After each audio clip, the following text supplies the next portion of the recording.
या मालिकेच्या आजच्या भागात आपण पाहणार आहोत तनयाचे बाबा म्हणजेच सदानंद ठाकूरांच्या घरी आलेले असतात आणि त्यांना बघून माधवरावांना खूप आनंद होतो आणि मग त्यानंतर तनया प्रेग्नेंट आहे, आता तुम्ही आजोबा होणार आहात म्हणून ते सदानंद यांचं अभिनंदन करतात.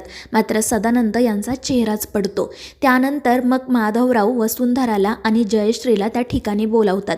सदानंदरावांना बघून जयश्रीला खूप आनंद होतो, ती सुद्धा त्यांचं अभिनंदन करते. तर ते म्हणत असतात की विशाखाच तनयाला भेटून गेले, मला कामाच्या व्यापात तिला भेटायला येणं जमलंच नाही, म्हणून आज खास तिला भेटण्यासाठी आलो आहे.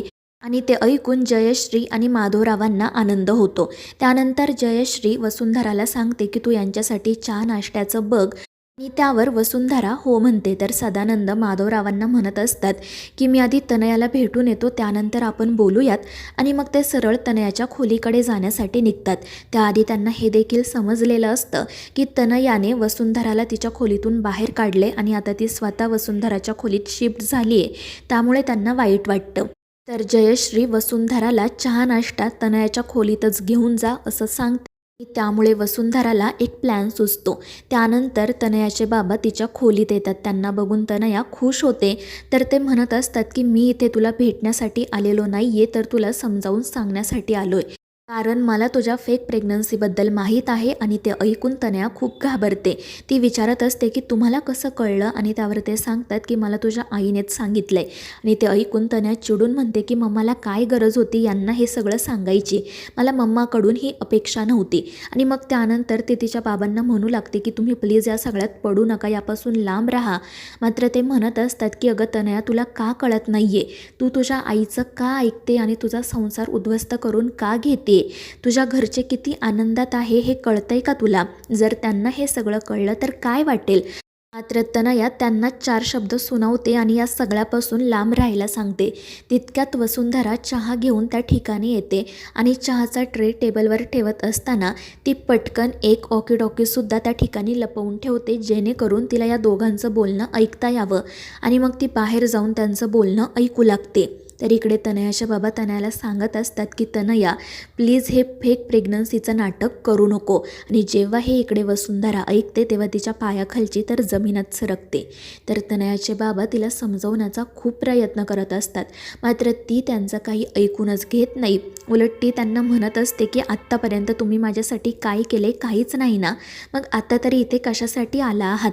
तर ते म्हणत असतात की अगं आत्तापर्यंत मीच तुझ्याकडे लक्ष दिलं आहे, मात्र तुझ्या आईने मला कधी काही बोलू दिलंच नाही, आणि आत्तासुद्धा ती तुला चुकीचा मार्ग दाखवते. तू प्लीज या सगळ्यामध्ये अडकू नको.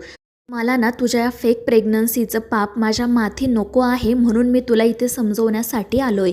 आणि ते ऐकून तनया म्हणते हो का, मला वाटलं तुम्ही इथे माझ्या काळजीपोटी आलाय.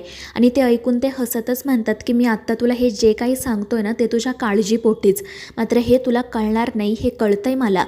आणि मग ते तेथून सरळ निघून जातात.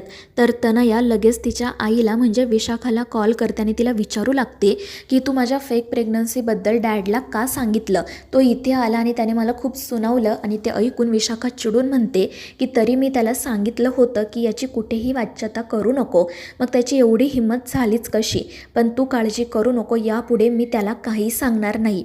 तर तनया म्हणत असते की प्लीज मम्मा, यापुढे त्यांना आपल्याबद्दल काहीच सांगू नको, कारण आधीच ती वसुंधरा इथे माझ्यावर नजर ठेवून आहे, तिला जर याबद्दल कळलं ना तर खूप मोठा प्रॉब्लेम होईल. आणि त्यावर विशाखा हो म्हणत फोन ठेवून देते. आणि हे सगळं काही वसुंधराने बाहेर ऐकलेलं असतं. आणि त्याच वेळी सदानंदराव त्या ठिकाणी येतात. ते वसुंधराला तनयाचं सगळं बोलणं ऐकताना बघतात आणि खाली मान घालतात.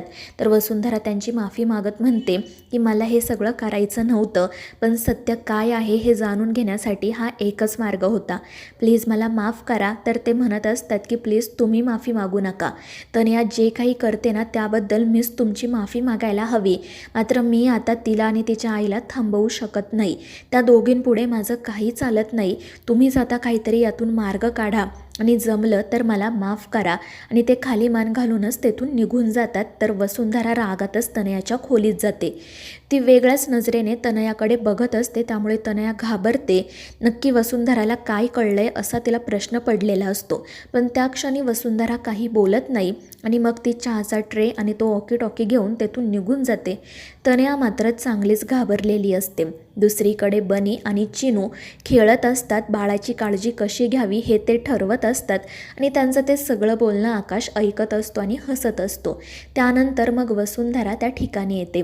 आकाश तिला सांगू लागतो की वसुंधरा, तुम्हाला माहिती आहे का, जेव्हा चिनू आणि मनू लहान होत्या ना, तेव्हा त्यांना माझ्या पाठीवर बसायला खूप आवडायचं आणि मग मी त्या दोघींना पाठीवर बसून घरभर घोडा घोडा म्हणत खेळायचो. आणि आता हे सगळं ना पुन्हा एकदा आपल्याला तनयाच्या बाळाच्या रूपात अनुभवायला मिळणार आहे. खरंच सगळेजण खूप आनंदात आहेत आणि मुलं बघा ना किती उत्साही आहेत. आता बाळाची काळजी कशी घ्यायची याचबद्दल ते दोघेजण बोलत होते आणि ते ऐकून वसुंधराचा चेहराच पडतो. आणि मग त्यानंतर ती आकाशला म्हणते की आकाश, आपण ही जे काही स्वप्न बघतोय ना ती पूर्ण होतील असं मला वाटत नाही. आणि ते ऐकून आकाश विचारतो की काय झालं वसुंधरा, असं का बोलताय तुम्ही? तर वसुंधरा म्हणत असते की आकाश, आत्ता मी जे काही सांगणार आहे त्यावर तुम्ही विश्वास ठेवाल की नाही माहीत नाही, परंतु हेच सत्य आहे. आणि मग ती आकाशला सांगते की तनया प्रेग्नेंट नाही आहे, ती फक्त प्रेग्नन्सीचं नाटक करते. आणि हे ऐकून आकाशला तर मोठा धक्काच बसतो. तो विचारत असतो की हे काय बोलताय तुम्ही? आणि त्यावर वसुंधरा म्हणते की हो आकाश, हेच सत्य आहे, मलासुद्धा हे आजच कळलं. आणि मग ती आकाशला सांगू लागते की आज तनयाचे बाबा घरी आले होते. ते तनयाला खूप ओरडत होते, तिला सांगत होते की असा खोटेपणा करू नको, मात्र ती त्यांचं काही ऐकायला तयारच नव्हती. आणि हेच सगळं मी ऐकलं. आणि इतकंच नाही तर विशाखा मॅडमला सुद्धा तनयाच्या या खोट्या प्रेग्नन्सीबद्दल माहिती. आणि त्या दोघीजणी असं का करतायत ना तेच मला कळत नाही आहे. आणि हे सगळं काही ऐकून आकाशच्या पायाखालची तर जणू जमीनच सरकते. पण तरीही तो म्हणत असतो की वसुंधरा, तुमचा काही गैरसमज तर झालेला नाही आहे ना? तर वसुंधरा म्हणत असते की नाही आकाश, मला संशय तर आधीपासूनच होता, कारण तनयाचं घरातलं वावरणं, तिचं पिझ्झा खाणं, व्यायाम करणं हे सगळंच मला संशयास्पद वाटत होतं. आणि आज माझा तो संशय दूर झाला. तनया फक्त प्रेग्नन्सीचं नाटक करते हे माझ्या लक्षात आलं. आणि ते ऐकून आकाशला तर खूप वाईट वाटतं. तो म्हणत असतो की तनया असं कसं वागू शकते? तर वसुंधरा म्हणत असते की तिच्या वागण्यामागील अर्थ आता मला उलगडतोय. आणि मग त्यानंतर ती आकाशला पूजेच्या दिवशी नेमकं काय घडलं होतं ते सांगू लागते.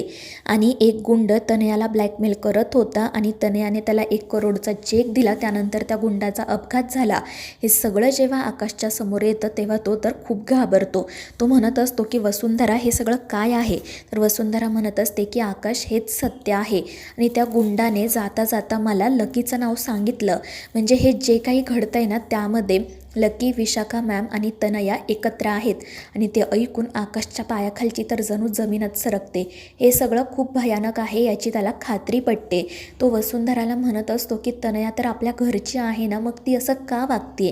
तर वसुंधरा म्हणते की तिला हे सगळं विशाखा मॅडम वागायला सांगतायत हे माहिती आहे मला, मात्र त्यांना नेमकं काय हवं आहे ना तेच कळत नाही. तर आकाश म्हणत असतो की वसुंधरा, आपण घरातल्यांना याबाबत सांगायला हवं. आणि त्यावर वसूही हो म्हणते. त्यानंतर तनया अखिलला घेऊन सोनोग्राफीसाठी निघते.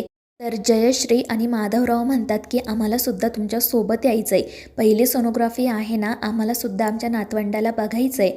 आणि ते ऐकून तनया तर खूपच घाबरते, पण तिच्यापुढे दुसरा कोणताही पर्याय नसतो. ती नाईलाजाने हो म्हणते आणि मग पळतच जाऊन त्या विशाखाला कॉल करते आणि तिला हे सगळं सांगते. तर विशाखा म्हणते की काळजी करू नको, त्यांना सोनोग्राफी बघायची आहे ना, मग त्यांना ती नक्की बघता येईल. आता मी पटकन डॉक्टरांसोबत बोलते, तू काळजी करू नको.